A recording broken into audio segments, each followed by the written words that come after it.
Hello everyone, welcome to our YouTube channel.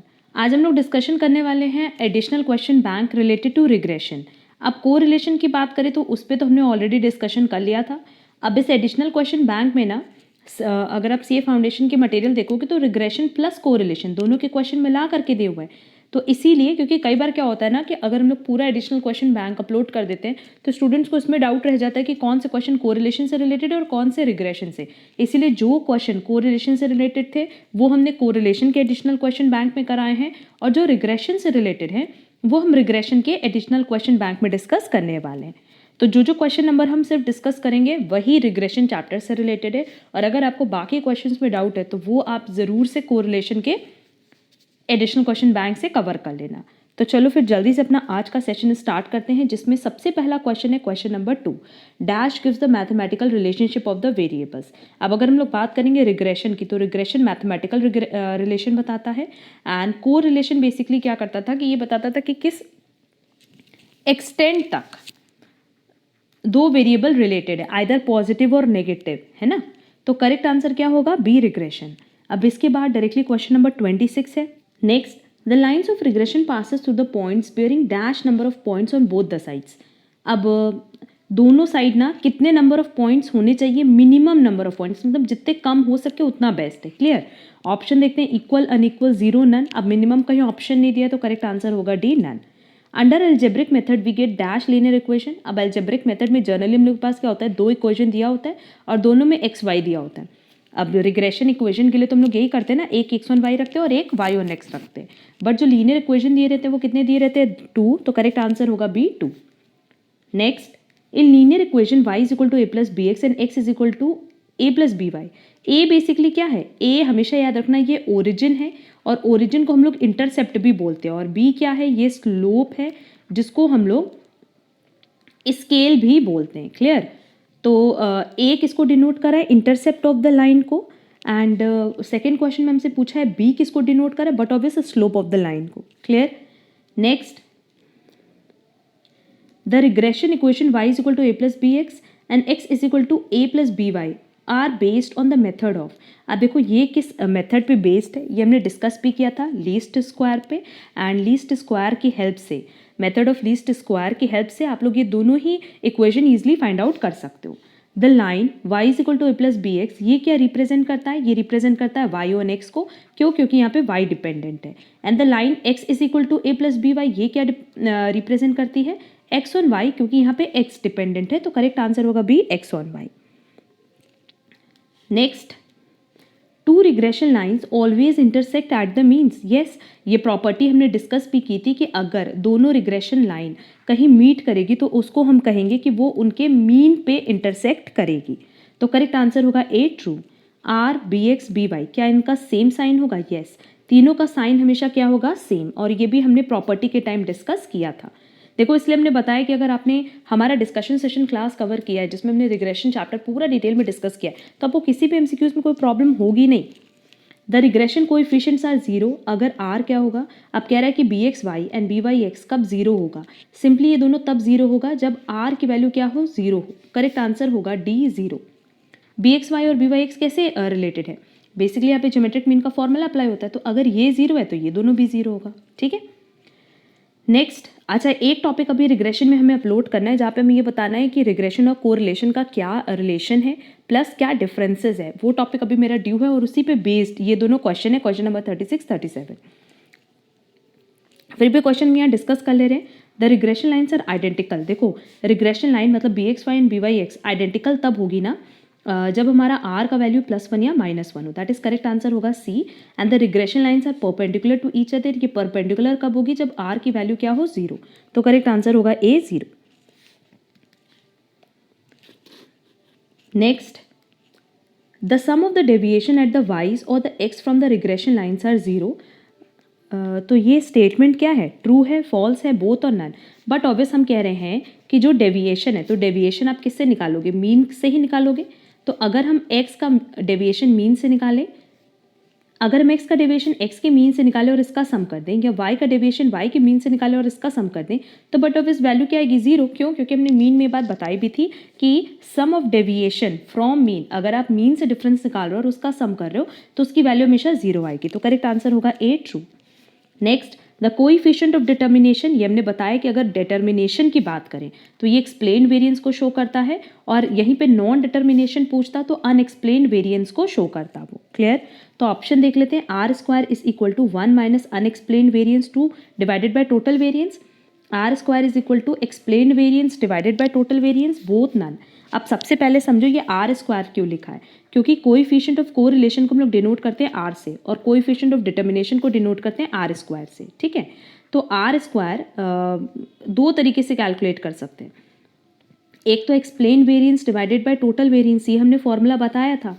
अच्छा, एक और तरीका तो है, अगर आप लोगों को याद हो तो हमने बताया था कि कोएफिशिएंट ऑफ नॉन डिटर्मिनेशन कैसे निकालते हैं, 1 माइनस आर स्क्वायर करके। ये क्या है? Coefficient of non determination.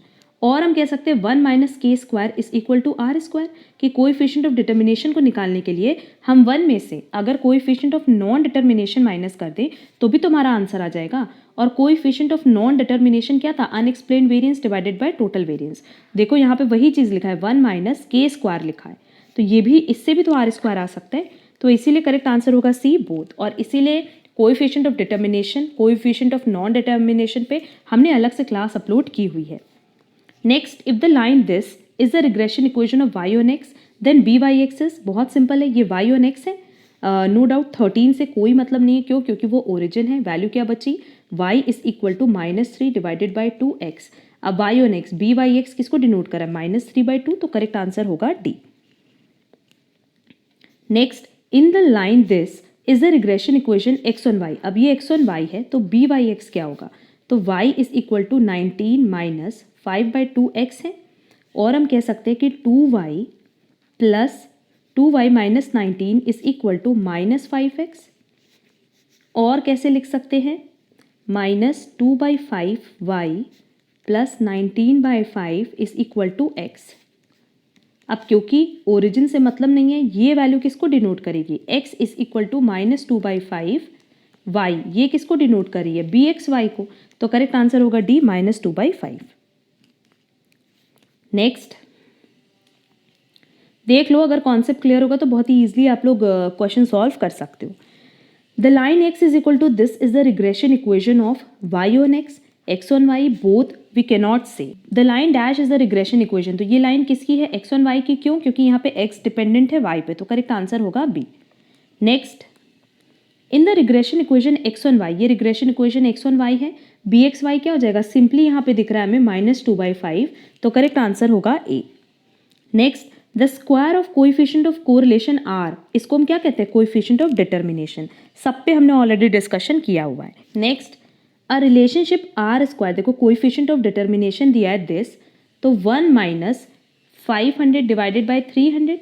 अच्छा, इसको सॉल्व करके देखते हैं कि वैल्यू क्या आ रही है। इसको सॉल्व करके वैल्यू आएगी 0.6667। आर स्क्वायर कितना आ रहा है? 0.667, तो आर कितना होगा? इसको अंडर रूट करके देख लेते हैं। आर की वैल्यू रही होगी 0.8167। तो ये तो पॉसिबल है ना, क्योंकि आर की वैल्यू +1 to -1 के बीच में लाई करनी चाहिए, तो करेक्ट आंसर होगा ए, ट्रू। अब क्वेश्चन नंबर 45 तक रिग्रेशन के क्वेश्चन थे, अब चलेंगे क्वेश्चन नंबर 66 पे। बीच के सारे क्वेश्चंस कोरिलेशन पे। टू रिग्रेशन लाइंस कोइंसाइड, ये कोइंसाइड कब करेगी? जब आर की वैल्यू क्या होगी? +1 -1। ये भी हमने ऊपर भी डिस्कस किया था। अब क्वेश्चन नंबर 70 से है क्वेश्चन। bxy, इसको हम लोग क्या बोलते हैं? x ऑन y, और byx को क्या बोलेंगे? y on x। इन सब पे तो हमने पहले ही डिटेल डिस्कशन किया हुआ है। The slope of the regression line of y on x, y on x का क्या होगा? byx, और x ऑन y का क्या होगा? bxy। ये भी हमने डिस्कशन किया हुआ है। तो 72 का करेक्ट आंसर होगा ए, और 73 का करेक्ट आंसर होगा B. Next, the angle between the regression line, ये किस पे डिपेंड करता है?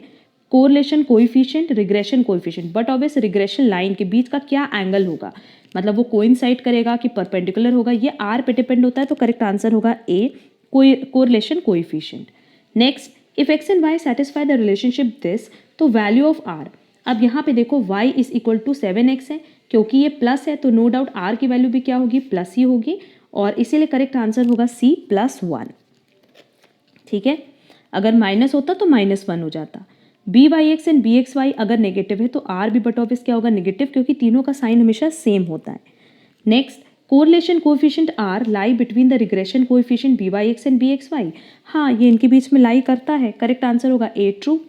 Since the correlation coefficient r cannot be greater than 1 numerically, the product of the regression must be less than 1। ये भी हमने प्रॉपर्टी में बताया है कि अगर हम लोग बी एक्स वाई और बी वाई एक्स का प्रोडक्ट निकालें तो ये हमेशा लेस देन 1 आएगा। ये कभी भी 1 या 1 से ज़्यादा नहीं हो सकता, मतलब ये एग्जैक्टली 1 के इक्वल भी नहीं हो सकता। तो करेक्ट आंसर होगा A, not exceed 1। Next, the correlation coefficient r is the dash of the two regression coefficient, no doubt geometric mean. तो करेक्ट आंसर होगा बी, विच इज ट्रू। अब ट्रू में देखो, अगर बी वाई एक्स पूछा है तो ये r standard deviation y divided by standard deviation x होगा, जो कि ऑप्शन बी में दिया हुआ है। तो करेक्ट आंसर होगा बी। अच्छा, लास्ट अब 2 क्वेश्चन देख लो, क्वेश्चन नंबर 94, 95। इसके अलावा जितने भी क्वेश्चन है सब कोरिलेशन से रिलेटेड है। When r is equal to 0 तो रिग्रेशन कोएफिशिएंट क्या होगा, 0 होगा। करेक्ट आंसर होगा A, 0। And the regression equation of y on x given है, तो value of b y x क्या होगा, ये वाई ऑन एक्स है तो ये हो जाएगा 3y is equal to -2x, है ना। हम 50 को नहीं कंसिडर करें क्योंकि हमें पता है कि उसकी वैल्यू रेलेवेंट नहीं है। तो ये हो गया बी वाई एक्स, आ गया -2/3। तो करेक्ट आंसर होगा बी, -2/3। क्लियर। बाकी जितने भी क्वेश्चन है सब कोरिलेशन से रिलेटेड है और वो सब हमने कोरिलेशन के चैप्टर में डिस्कशन किए हुए हैं। अच्छा, जिन स्टूडेंट्स ने अभी तक हमारी पहले की क्लासेस नहीं देखी हुई है तो उनकी कन्वीनियंस के लिए हमने सीए फाउंडेशन से रिलेटेड एक पूरा प्लेलिस्ट बनाया हुआ है। उस प्लेलिस्ट को रन करके आप लोग पूरी क्लास कवर कर सकते हो। हमने चैप्टर वाइज भी प्लेलिस्ट बनाई है सो दैट आपको कहीं पे भी कोई प्रॉब्लम ना हो। तो अगर रिग्रेशन अभी आपने नहीं कवर किया है तो रिग्रेशन चैप्टर की प्लेलिस्ट की लिंक आपको डिस्क्रिप्शन बॉक्स में दी गई है, वहाँ से वो पूरी की पूरी प्लेलिस्ट आप कवर कर सकते हो क्योंकि सारे टॉपिक्स आपके लिए रेलिवेंट है। अभी एडिशनल क्वेश्चन बैंक हमने डिस्कस कर लिया है। एक जो टॉपिक हमारा रिग्रेशन चैप्टर से रिलेटेड है, रिग्रेशन एंड कोरिलेशन के बीच का difference as well as relation, वो भी हम बहुत जल्दी डिस्कस कर लेंगे। इसके बाद हम लोग इंडेक्स नंबर स्टार्ट करेंगे और बहुत सारे स्टूडेंट्स की रिक्वेस्ट आई कि मैम इंडेक्स नंबर का आप क्वेश्चन पहले डिस्कस कर लो एमसीक्यूज, क्योंकि एग्जाम के लिए बहुत ज़्यादा टाइम नहीं रह गया फॉर दिसंबर 2022 एग्जाम। हम कोशिश करेंगे कि इंडेक्स नंबर का हम टॉपिक भी डिस्कस कर लें, कॉन्सेप्ट भी डिस्कस कर लें और साथ ही साथ एमसीक्यूज भी डिस्कस कर लें। आज के किसी भी क्वेश्चन से रिलेटेड अगर कोई प्रॉब्लम हो, कोई डाउट हो तो कमेंट बॉक्स में कमेंट कर सकते हो। साथ ही साथ आप हमसे टेलीग्राम पे भी कनेक्ट कर सकते हो। अगर आपको आज की क्लास यूजफुल लगी तो वीडियो को लाइक, कमेंट, शेयर ज़रूर करना। एंड अगर मैं हमारे चैनल पे नए हो तो चैनल सब्सक्राइब ज़रूर कर लेना सो दैट आगे की क्लासेस की नोटिफिकेशन आपको टाइमली मिल पाए। अब हम लोग मिलेंगे हमारी नेक्स्ट क्लास में। आज के लिए बस इतना। Thank you so much.